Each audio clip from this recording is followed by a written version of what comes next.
racing towards third. Are they going to send him? Here he comes. PCA to the plate. And wow! Hey! Inside the park home run.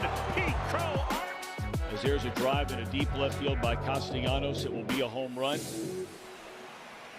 And so that'll make it a 4-0 ball game. What's up, everybody? Welcome to Baseball Buddies with Pat and Jeff. I am Pat, that is Jeff. We are buddies. We like baseball. And before I talk to my good friend, my good buddy Jeff here, I just want to say, you see those guys above me? You see those Phillies above me? Those are real men. That was from a time when real men put on the red and white pinstripes and took the field at Citizens Bank Park. That was a time when real men like Chase Utley slid into second base and broke Ruben Tejada's leg and laughed about it. He did that when he was on the Dodgers, but still, he had the spirit of a Philly in him. That was a time when Brad Lidge celebrated the final out of the 2008 World Series, and then he got knocked over by Ryan Howard, and many believe tore a ligament in his knee at that moment and never told anybody about it, which is why he was so terrible in 2009 and cost us a follow-up championship. Still, we were playing with house money at that point, so what do I care? That is Roy Halladay, one of the greatest pitchers and men to ever live. Not the best pilot, but a hell of a baseball player, and I miss him greatly. That's Ryan Howard, my favorite hitter of all time. The Black Kyle Schwarber, that's what we called him. Zach Wheeler, he's on the team now, but I'm not mad at him because he hasn't been around. He's been injured, so I can't blame him for what's going on. Cliff Lee, the coolest motherfucker to ever wear a Phillies uniform, and just absolutely went out there and mowed everyone down, caught pop-ups without looking at them. I miss him every day. And then Jimmy Rollins drove me insane sometimes by swinging at first pitches and popping them up. But guess what? More heart than everyone on the current roster combined. How's it going, Jeff? I mean, it's going better for me than it is for you. Before little inside baseball, pun intended, we were talking beforehand. And, you know, Pat also has a fantastic, if you haven't checked it out yet, you have to check out Specific John's. It's a Phillies podcast that Pat hosts as well. Comes out every Monday, I believe. Sounds right. Yeah. Yeah, it comes out every Monday, I believe. And I was just talking to Pat about how lucky he is that he has a Phillies podcast, because if he didn't, this would be a lot of us talking about the Phillies and a lot of me talking shit, because I just checked while we were there, because I knew from, earlier in the week I had checked where they were, because my Chicago Cubs, who I have always believed in, despite what I said not 7 days ago, always believed in my Chicago Cubs, who have now won 7 straight games, most of those against the Phillies. So I've known that the Phillies are having a rough go of it. But then I checked and I was like, oh my God, they have the worst run differential in the National League at -45. But here's the problem. I wasn't even looking at the American League, and they're the worst in baseball by 10 runs. Yo. Zach Wheeler coming back this weekend. That's probably not going to be enough. And here's the thing. I didn't want to talk, when you said before we hit record, you don't have to talk about the Phillies. I was like, good. I don't want to talk about them. You did this. But I haven't been able to nail the intro yet. And I started on the intro and I saw my own picture in the screen here and I saw those guys and I just got, also full disclosure, right before we hit record, I was just scrolling Instagram and there's a quote from RFK Jr. I don't want to make this a political podcast, but during a Senate hearing, he said today, quote, President Trump has a different way of calculating percentages. If you have a $600 drug and you reduce it to $10, that's a 600% reduction. So we're finding out that the president invented a new form of math that I guess holds up under legal scrutiny during a Senate hearing. So I saw that, and then I saw these guys, and I already regret the Roy Halladay thing. I should not have said that. I was going off the top here, and I wish I hadn't said that part. But the point is, I these 7 men I would die for, and the current Phillies, they can just fuck off. It's going to live forever on this podcast. And the thing is, As awful as this start has been for the Phillies, and it's still just a start, we're not quite where you need to start getting worried. Although if I was like the manager of the Phillies, I would be a little worried right now about my job security. But we are enough in the season to scare fan bases a little bit. And the thing is like, as bad as things have been for the Phillies, somehow, some way, there is still a team in Major League Baseball that is far more of an embarrassment than the Philadelphia Phillies right now. And much to your pleasure, that team is the New York motherfucking Mets, baby. Losers of 12 straight. 12 straight. And they're losing in all kinds of fun ways. There are reports about that manager being in trouble. There are reports that Juan Soto doesn't have any friends on the team, which is like Francisco Lindor is on that team. And I'm pretty sure it's not hard to be friends with Francisco Lindor.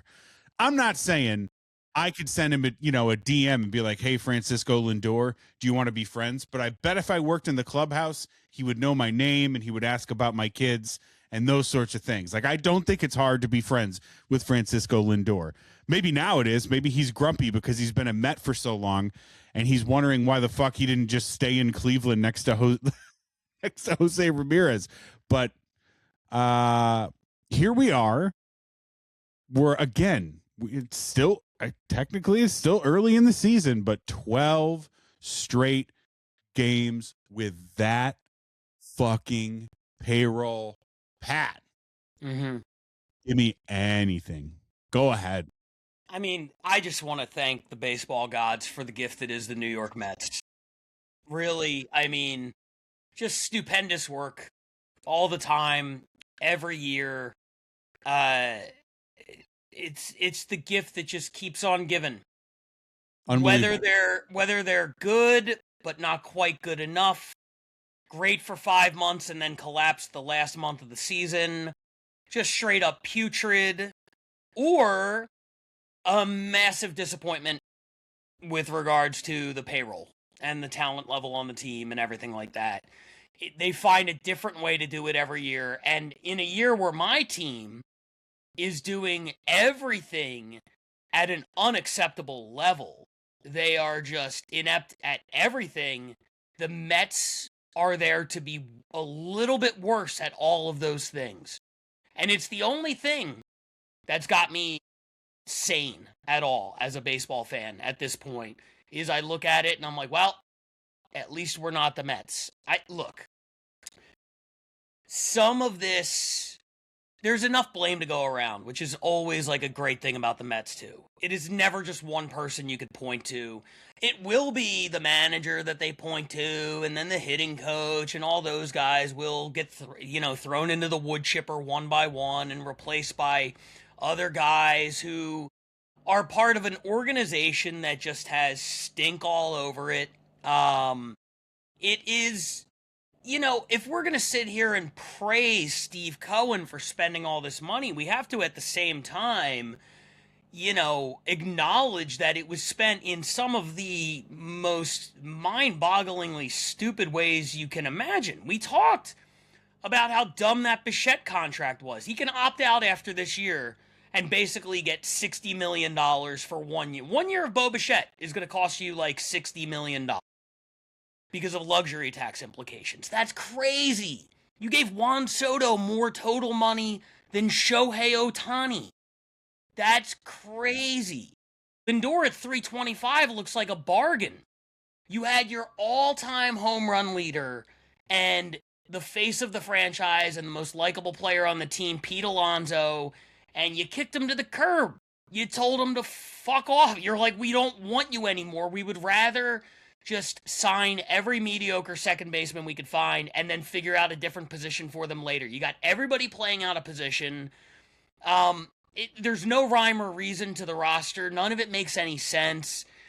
The Freddie Peralta trade was good, but they've given away so many important pieces of their farm system in building this team, and there's just no cohesion in the offseason when they traded Brandon Nimmo for Marcus Semien.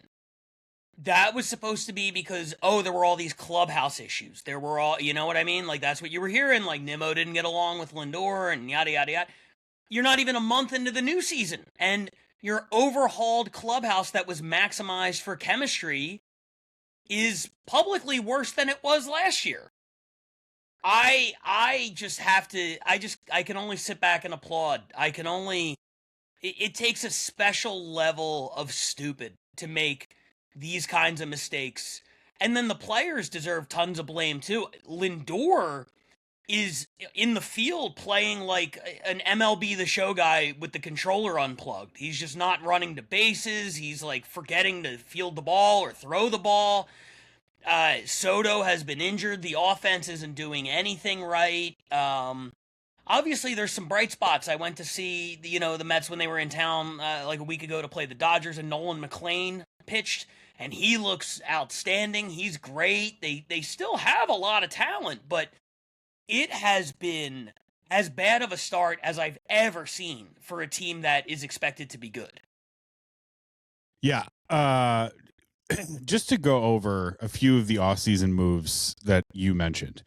I'm just going to give you the slash lines or statistics that are just like right there for you. If you're a regular baseball fan, you'll know the statistics of which I speak.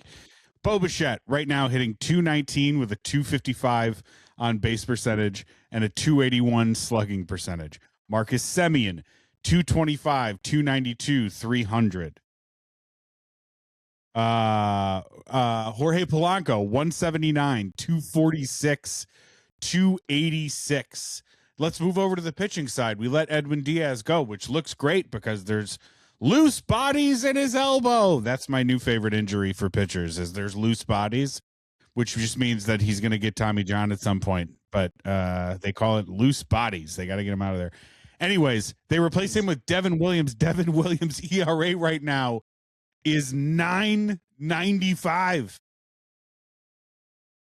That's like that's the amount of money they try to fucking get you to buy crap on the Home Shopping Network. 9.95. That's a price for a thing that like shaves your eyebrows properly or some shit like that. This is insane. What is going on with this team? And then I found this really interesting thing on their team too, and I had to look this up because I wasn't sure, and I don't want to just shit talk a player before I have some evidence.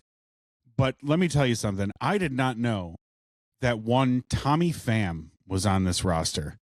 And let me tell you something, Jack. If Tommy Pham is on your roster, you are not about to have a good season. That is not how it works.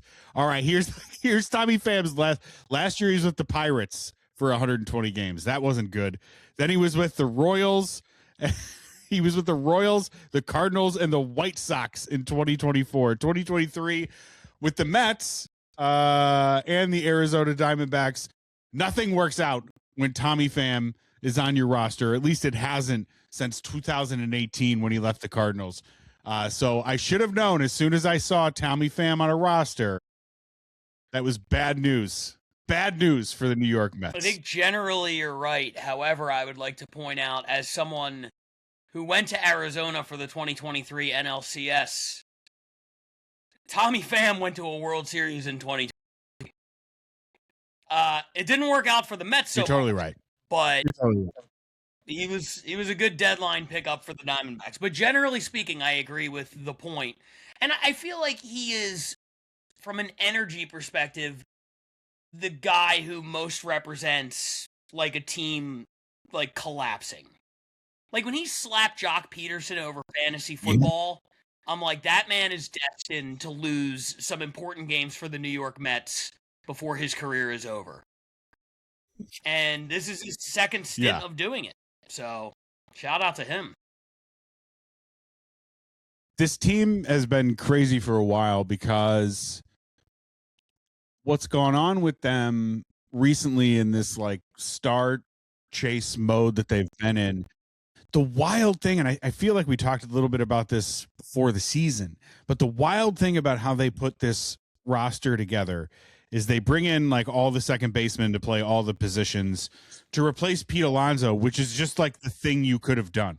You could have just signed Pete Alonso and not gone through all the trouble of all this other bullshit that you did.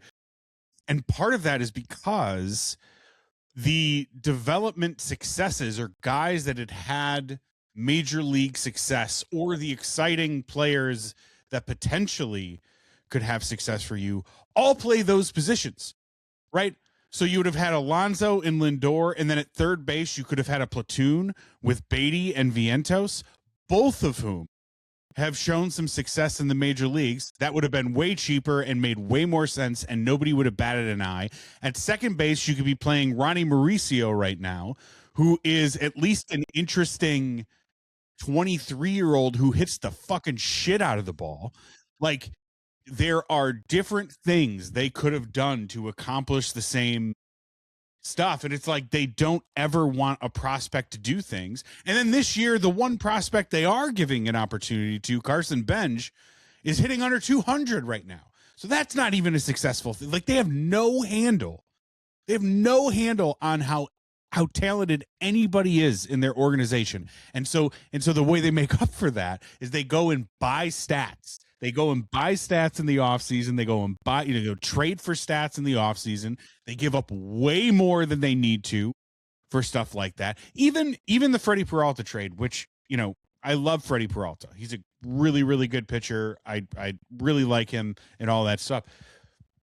In that deal, you gave up two guys that were super close to the major leagues for you, a couple who are already having an impact on the Brewers as we speak. Now, maybe it's not a great impact at the moment, but it could be soon. So it's just like all the depth you had there, you like chopped that at the knees. You've just completely eradicated any development hope you have on three players that are under 25 and on your roster. It is just like just the dumbest shit I have ever seen in a team building perspective. And I'm interested to see what you think about this, because like the thing that we have heard going into the rest of this season is like, there's going to be this lockout because these owners are like, well, there's got to be a salary cap. We can't compete with teams like the Mets and the Dodgers. And it's like, really? You can't compete with the Mets? Are you sure? Are you really sure you can't compete with the Mets? Because the Mets can't compete at all. So like, what are we really talking about? Well, look, I want to get into the salary cap implications and all that kind of stuff momentarily. But one thing that I would love to touch on is, because I find this to be a phenomenon. Across really the major sports, but I'm going to focus on baseball and basketball, but it's football to a degree. Hockey I don't know well enough to comment on, so I won't. But like, when you look at the most inept organizations, it really has a tendency to be the little brother in the big cities. The Angels are inept. The Mets are inept. And I'm talking about historically, not a current iteration. I'm talking about over 20, 30 years. Historically, this is what happens. The Brooklyn Nets are inept. The Los Angeles Clippers are inept. The Raiders, who for a long time were, they've been the little brother everywhere. They were the little brother. I mean, they were the big brother in LA back in the day, but then they were the little brother certainly in the Bay Area with the 49ers and their success and everything like that. I think it is because of this fallacy that money can put you over the top in sports. Money can, and it can help, certainly. But what happens is you create this world where stars want to go to New York or LA. They just do. They lose more in taxes. They don't care about that. It's a bigger market. You want to be a Yankee, you want to be a Dodger, you want to be a Laker, but maybe at the time you're a free agent, those options are not available to you. So they're able to sell people on the idea of like, oh yeah, you're still in New York, you're still in LA, you know, it's the same thing. And we want to be the new Lakers and Yankees, but it never works out because ultimately you're getting their sloppy seconds. You know what I mean? Like, you are the little brother, and Big Brother does everything right. They have the international scouting and the farm system and all that kind of stuff, and they know what they're doing. And they're really well-run organizations. And instead of taking your time and building the way you should be building, you are throwing that to the side because you're like, we have to compete with these guys. We have to keep up. And the only way that we can have a shortcut to keep up is by spending money. And that alone is not enough. It's never been enough. Even when the Yankees, people thought, oh yeah, they're the evil empire, they're spending all this money. The core four of that team was all homegrown. Jeter, Bernie, Posada, Mariano Rivera. They were all homegrown guys. And yeah, you know, Roger Clemens, okay, there were a few, but when they really started spending money and they were like, we're bringing in Giambi and Soriano and A-Rod and all the, that's when they started losing. They were winning when they were doing things the right way. And these little brother teams want to take the shortcut. They don't want to put in the effort it takes to actually build the team up the way all the other organizations do. And they think we have the spending power and we have the drawing power of this big market. And it's funny to see across the board, and nobody seems to learn any lessons from it. I find that fascinating. Yeah, especially specifically with the Mets, because there is proof of concept for them already, like, for doing the right thing, right? Like, if you're the Clippers, there's not really a proof. Like, they just got, like, when they were good, they got lucky and got Blake Griffin, and then they did the Chris Paul thing, and then that worked how that worked. And then they got, you know, Kawhi or whatever. We don't need to run down the Clippers, but it was like there was never any like, oh, homegrown proof of concept. Here, there is homegrown proof of concept. You just let a homegrown, you know, all-star first baseman walk out the door in Pete Alonso. You've seen success from Beatty. You've seen success from Vientos. Even the guys you've traded away, you've seen success from Pete Crow Armstrong. That doesn't really have much to do with the Cubs system. That has to do with how he was developed by the Mets, right? This year, arguably your best player, at least your best healthy one, is Francisco Alvarez, a homegrown catcher that hits the shit out of the ball. Nolan McLean is probably the other best player that's healthy right now. Again, homegrown talent. I've never seen a team trip over their dicks like this when it just isn't necessary. It was just so simple to be like, here's 3 years and $120 million, Pete Alonso. Here you go. Let's have 3 more good years. Like, that's all you had to do this offseason, and you would have been fine. Yeah, I mean, but they can't. But here we are. The flip side of that is, and I'll acknowledge this as a Phillies fan who is watching the entire fan base melt down over the fact that we're running it back after 4 years of the team not being good enough. I understand what the Mets, the panic that they feel all the time. Because now not only do they have to compete with the ghosts of the Yankees, but they have to compete with the Dodgers. And they're like, how are we going to do that? You know what? So it's panic moves. It's all panic moves. And I would say they're reactive instead of proactive, but they're not even reacting to anything. They're really not. Yes. They're just going out and collecting players and being like, we'll figure it out we'll cross that bridge when we get there. And it's just never been a way. And it's wild. What's that? Yeah, it's wild too, because like, they are good at developing stuff. Like, you have the Dodgers thing. Like, you could just do it. Yeah. It's so crazy. Yeah. Absolutely. And to speak to what you're saying about like the salary cap, I mean, look, certainly this should at the very least prove to people that there is not a direct correlation where it's like win money, win championship. It's not an A to B kind of thing. Does it help? Of course. Of course it does. But the Mets should be proof alone that just spending money is not enough. It's never been enough. I could argue this until I'm blue in the face that there is more parity in my mind in baseball without a salary cap than you have in the other sports. What I was just saying about everybody wants to go to New York or LA, that's not going to change with a salary cap.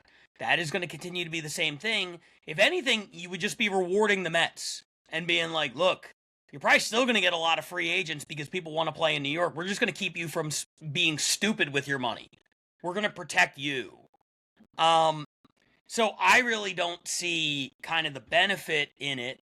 I also, and this is something I've been like really busy recently with work, but when I set out to make this channel, there were like different videos I want to do, and one of them is I just want to go back through a Phillies game from this season and pause it and see how many in-game advertisements I can count during a 9-inning baseball game. I'm guessing the number is going to be in the triple digits. By the time you take the rotating digital billboards behind home plate, the rotating digital images on the back of the pitcher's mound, the patches on the sleeves, the patches on the helmets, the 15 advertisements on the outfield wall, everything, by the time you all up, without including any commercials, this is only what's happening between the lines, I'll bet you would see 100 different products advertised. At the very least, it's going to be over 50. I feel very, very confident in saying that. Ticket prices are at an all-time high. Beer prices are at an all-time high. Everything is at an all-time high, and they're bringing in more revenue from ads than they ever did. It never looked like this when I was a kid. The revenue sharing is at an all-time high. So the owners crying poor is never going to resonate with me. And if I have to give the Mets credit for one thing, it's that they are not crying poor. They're crying over some other stuff. I don't know if you saw Steve Cohen did a thing where they did they had people register to get free tickets. It was like a day game in April, and he's like, "Oh, it's cold, and we're just going to give away free tickets. Just come register for them on the website, and then you could come to the game." And I think it was only like 50% of the people who registered actually showed up. And he was like tweeting about it. And he was like upset at the fans for not showing up. And it's like, buddy, if you can't give the tickets away, that's on you. It's a weird thing to be mad at the fans about. But yeah, I give him credit for the fact that Steve Cohen's like, this is all I know how to do, spend. So I'm just going to keep doing it. I kind of don't have a plan B. I admire the honesty. Also, like, how did that dude become a billionaire? It'd be like giving something away for free isn't going to have a ridiculous, like, recidivism rate, because it's like, if it's free, I don't care if I don't use it. Like, that's like a Econ 101 thing, dude. Be like, hey, we're going to make tickets $15 for this game. If I pay $15 for something, I am much more likely to go. Then it comes to 75% of the people then go to that game, right? But man, you throw it at $0, you're telling people what they can expect to see. And so, goddamn, here we are with another Meet the Mets. My goodness gracious. What a start to the season for that team. Hilarious. There's another thing that I kind of want to get to. I hinted at, obviously, my beloved Cubbies just doing everything that I thought they would do, braving a season in which they lose their ace, Cade Horton. And, we've had struggles up and down the lineup from certain guys, but God damn it. Here we are at 14-9. The problem is, every fucking team in the NL Central is at least 3 games over 500. The Pirates, who were leading the division last week, are at the bottom at 13-10. Then there's the Cardinals, who I am shocked at any point are 4 games over 500, are 14-10. Then the Brewers at 13-9. That seems like it'll stick around. 14-9, the Cubs, and leading the division. Wouldn't you know it? Is that, did I pick the Reds? Did I pick the Reds as the sleeper team for this year? I can't remember. Can we go back to the episode when we were picking sleeper teams? Listen. I think I maybe picked the Reds. You've called everything. You picked the Reds. Then you apologize for cursing the Reds. That actually did not happen. They have remained good. Did not. And I think we all remember how up on the Cubs you were last week. How positive. And I tried to talk you into a negative space. I tried to be like, I don't know, man, these injuries, I'd be worried. They don't look that good. And you were like, no, it's early. They're going to be fine. They're going to be better without their ace. And like, it's going to be galvanizing. I thought you were crazy. And then here we are. Here we are in the Cubs. All they needed was a home and home against the Philadelphia Phillies. That's it. That's all they needed. And they're fine. Now they're coming to LA next week. So you might be in trouble. Yeah. Yeah, I mean, they've looked good. The whole NL Central has looked good. I generally only have the mental bandwidth to focus on 4 divisions at a time. And since I used to live on the East Coast and now I live on the West Coast, I'm embarrassed to say the AL and NL Central, if you've ever seen me play Immaculate Grid, boy, if you give me a Tigers and Reds square, after Sean Casey, I'm in a lot of trouble, buddy. I don't know what to do there. I'm not good with the Central, but this is genuinely the most exciting division in baseball, I feel like. When you look at how young like the Pirates and the Reds are, and the Brewers are never exciting to me, even when they're good, but they're always good. And, you know, the Cubs are obviously, in my mind, the most talented team. The Cardinals have to fall off at some point. This is insane that they're still over 500 at all. But yeah, I mean, look, it's a great division.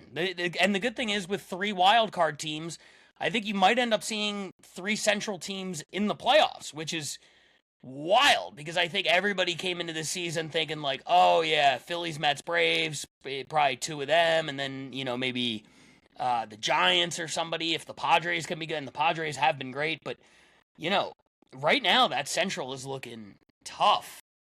Have you changed your mind on who you're most afraid of, or is it still the Reds? Where are you at? I think as they hang around the top, because you talked about the Brewers, right? And as they hang around the top, every season this happens, they become more real to me. The season starts, and I'm like, this fuckery is over. I'm sure of it. And then they start to play baseball, and you're like, God damn it. Here they are again. I'll probably be the most worried about them because not only are they good now, it looks like the power that Bryce Terang added last year is real. William Contreras is a star. That's a real thing. They're also so loaded in the minor leagues that I am worried they are going to call somebody up who is going to be that next level for them that they need. So I do fear them. The thing with the Reds is this is really right now like some much better pitching than we thought they'd maybe get when Hunter Green got hurt. Some much better pitching there, and it's pretty much a 2-man offense. The start to the season that Ellie De La Cruz and Sal Stewart, dude, like this is getting out of hand. Yeah. Like this start to the season is getting out of hand. Like you like look up and he already has 8 homers, and he also now the last week or two he started stealing bases every now and again. And I look and I expect this dude to be like a 6'4", 210-pound first base. He's like 5'11". You know what I mean? He's like 5'11", 200 pounds. He just hits the bejesus out of the ball. So I'm not really scared about that team because like nothing is going right but those two players. Now, what could make that scary is you could say to yourself, well, yeah, but if like somebody else clicks, then here we go. I hate their outfield. I hate everything in their outfield. The whole outfield would have to be replaced for me to be scared of the Reds. The Pirates would be interesting if you got them in the playoffs. I'll say that. Because if you're going to throw Skeens and Chandler with a year of experience, they might get that Jared Jones back. The bullpen looks all right. At least Gregory Soto looks really good. So that's a scary team in the playoffs. But like right now, where we at right now, I think I have to say the Brewers. I'm not scared of the Cardinals at all because that's just a one-guy team. Jordan Walker is apparently an MVP caliber player now. It's not gonna lie. So I do think I still think the Reds will make the playoffs. They might even win this division. I don't know. But if the Cubs played them in the playoffs, I would be like, I feel like the Cubs are going to beat this team. Now Hunter Green coming back and being healthy could completely change that. But right now I would feel pretty confident in that. But if the Cubs played the Brewers, I don't know. I mean, I don't know. It's just a better run organization, and that always scares the shit out of me. So that's where I'm at. I don't want the Brewers to win anything this year. I don't want them to make I know, the man. playoffs. Me either. I'll take it back. Let me amend it and say this. I either want them to actually win something or I want them to not make the playoffs. I'm so sick of this team being there and being like, we're either going to lose in the first round or we might win a wild card round and then we're going to lose, or we might make it to the NLCS and then we're going to either make the World Series or stop wasting our time. Right? National League Cleveland. That is who they are. Except, I mean, Cleveland at least made one. When was the Brewers' last World Series? Was that like 82? Was that like Robin Yount? Yeah, they were like still wearing stirrups. Yeah. You know what I mean? Like the stirrup wasn't part of the Right. sock.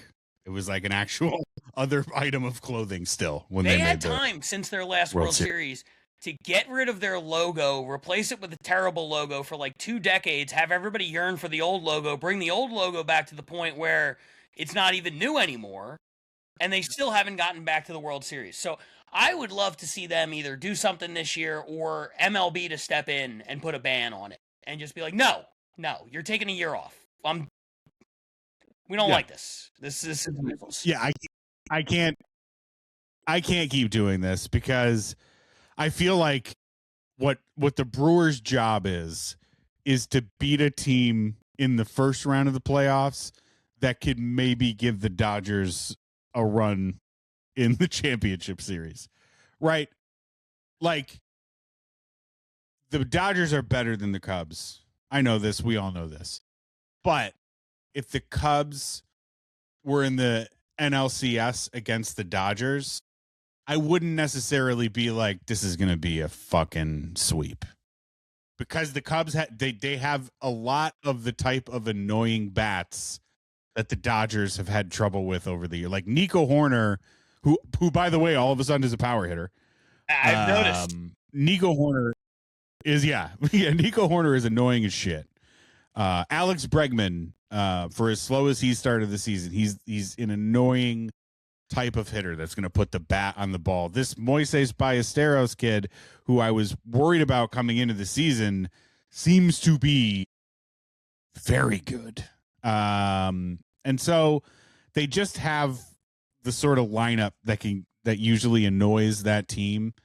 I don't think they have the pitching to even make it to be talking about this, but it just feels like whatever team, like maybe it's the Braves who look incredible to Yeah. start the season.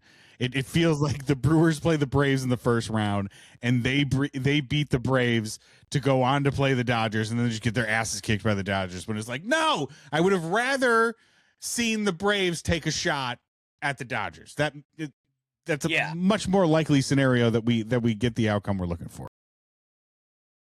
I have entered the part of the podcast where I feel myself transforming into my old boss, Bill Simmons. Now, this is the thing about Bill Simmons. As somebody who worked with him on his ill-fated HBO show, and I like Bill. He's a good guy. Always very kind to me. Enjoyed hanging out with him and working with him and everything like that.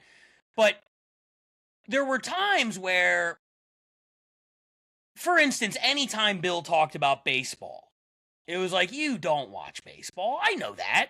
I know you don't watch baseball, right? I remember distinctly in 2016, when we were doing the show, the Red Sox had just traded for Drew Pomerantz, and I had to like sit in meetings and listen to Bill Simmons pretend that he knew who Drew Pomerantz was. And I knew for a fact he didn't. He knew the Red Sox, and he didn't know anything else that was going on. Maybe the Yankees, but like he didn't know anything. And I'm not mad at it. These guys are very busy guys. They don't have time to watch all the sports. You know, he hid it better than like Stephen A. Smith or something like that. But the way Bill would hide it is like when he didn't know something. And I'm saying this is me coming from a place of my own insecurity, because before we started recording, I said, listen, I've had a crazy week.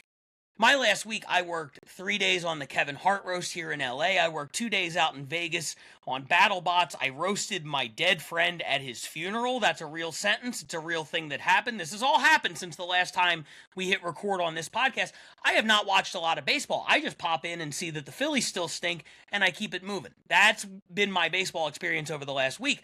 So I don't know what to talk about. So I'm looking over the things here, and I'm like, I could bring something to the table that I just read.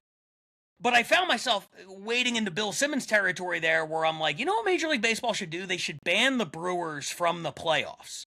That's a very Bill Simmons take. And I felt myself morphing into Bill, because I was going to be like, I got an idea for you. What about you take all the teams that don't make the playoffs and you have them do a last chance 3-on-3 tournament where they each take their 3 best play. See, now you're cooking. Now it's fun. Imagine Soto, Lindor, and Peralta going up against Harper, Schwarber, and Sanchez in a 3-on-3. You could do it in a little big league field. Everybody's got to hit with their offhand, so you can't have switch. I was venturing into that territory, and I am so sorry that I even had this thought of like, what nonsense can I bring to this podcast? I almost Bill Simmons this thing, and I apologize. No, I no apologies necessary, because you didn't do the thing. You know, you shouldn't apologize for things you didn't do. I did do the thing where I'm like, they should ban the Brewers from the playoffs, which is borderline Simmons. I think that's grounded a little bit in reality, but it's a little bit like something he would have written 30,000 words about in a column back in, 2004. And for that, I apologize. I will say it's not the wrong general sentiment, which is a why it works, like what you're doing. Teams like that are annoying in the playoffs. Like the teams that you're like, you're not really going to do anything here, because you are the sort of team who gets there and really does a good job bringing a team into the season, and maybe calls somebody up and they do a really good job. But when fucking push comes to shove and it's time to make the move, you never make it. And that's it. Like, that's why there's no over the top. Those are the most frustrating teams. So that's where my frustration with them came from. I do want to add this. In looking through these things here, there are, I've obviously, as big as you've been on the Reds, I have been for the last couple weeks singing the praises of Jose Soriano after seeing him live. I thought I got a good Jose Soriano outing because he went 8 innings and gave up 1 run. Here we are 5 starts into the season, and that's the only run he's given up. You saw the only Jose Soriano run. 5 shutout innings today. He lowered his ERA to 0.24, which is,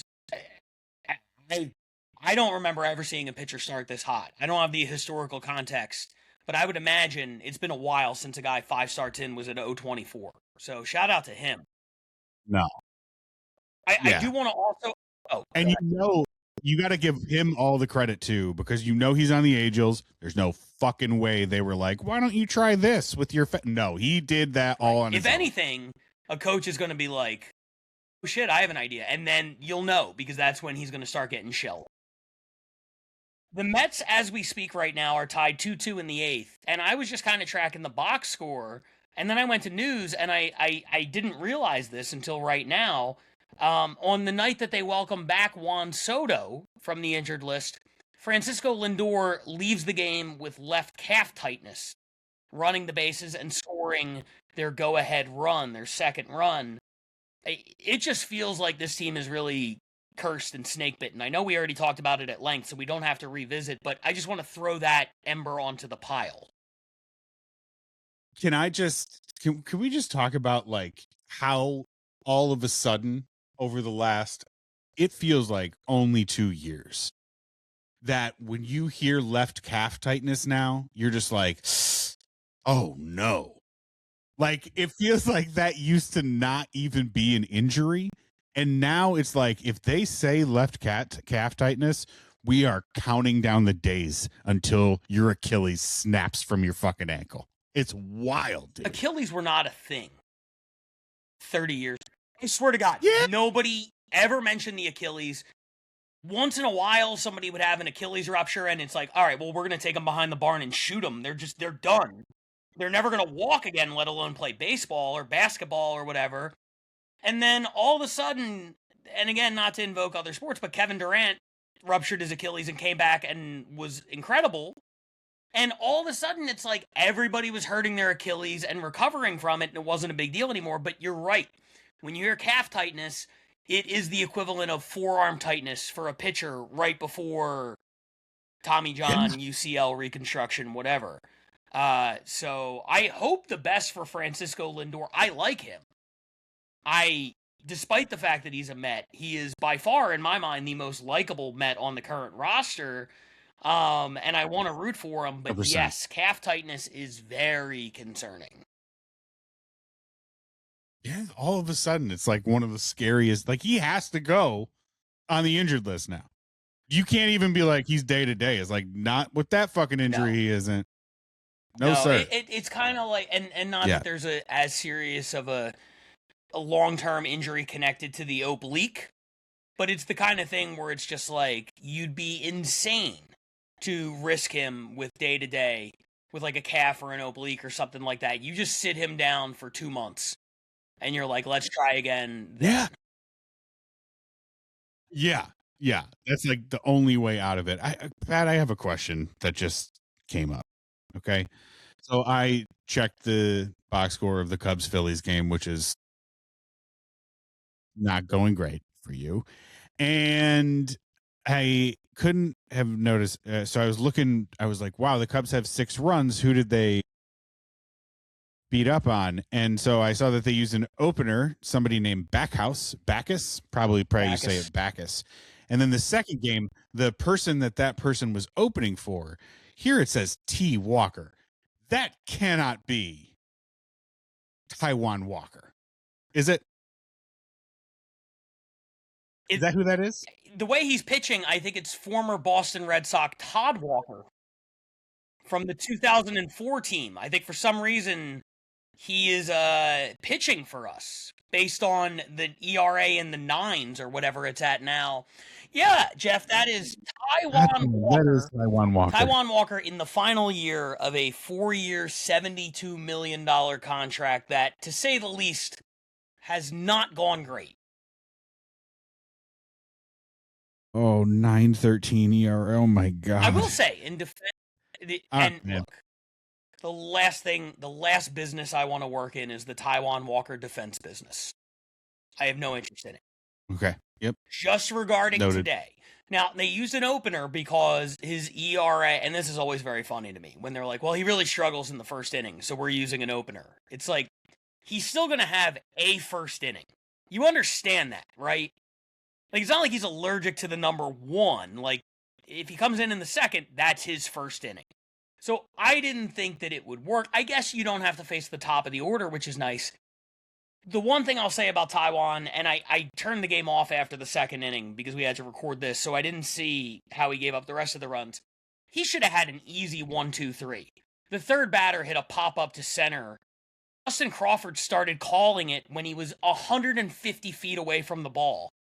So Sosa backed off, the second baseman, I guess Crawford has never experienced Chicago wind before, because all of a sudden the guy is just Usain Bolt, just like running the length of the field to try to catch this thing, and he dropped it for a 2-base error, and then immediately the Cubs got it. So it should have been a 1-2-3 inning.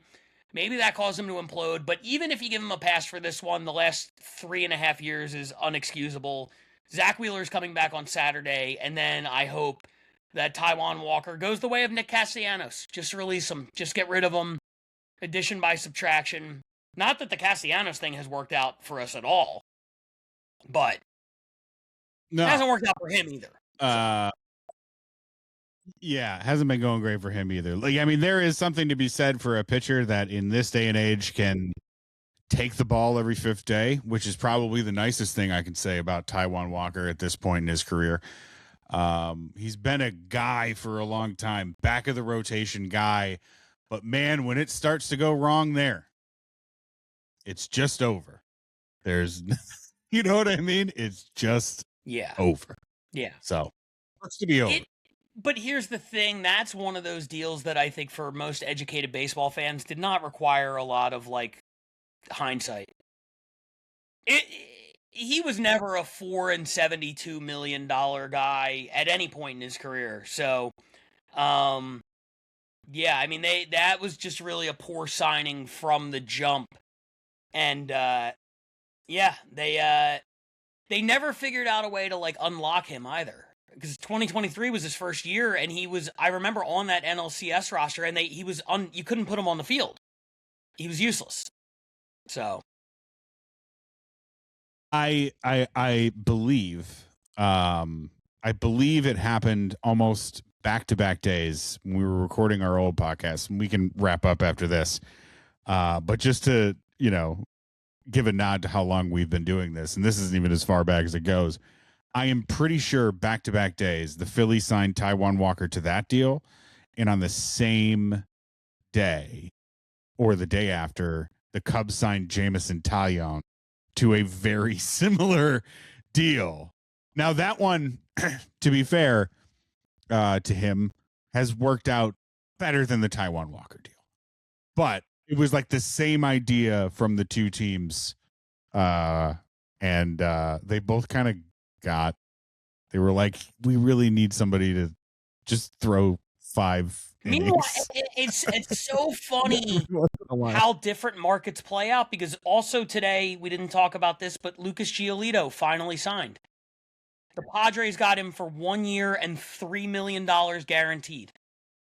And Lucas Giolito is coming off of a more recent success than Taijuan Walker had. I feel like at the time he got 4 and 72. So, yeah, who knows?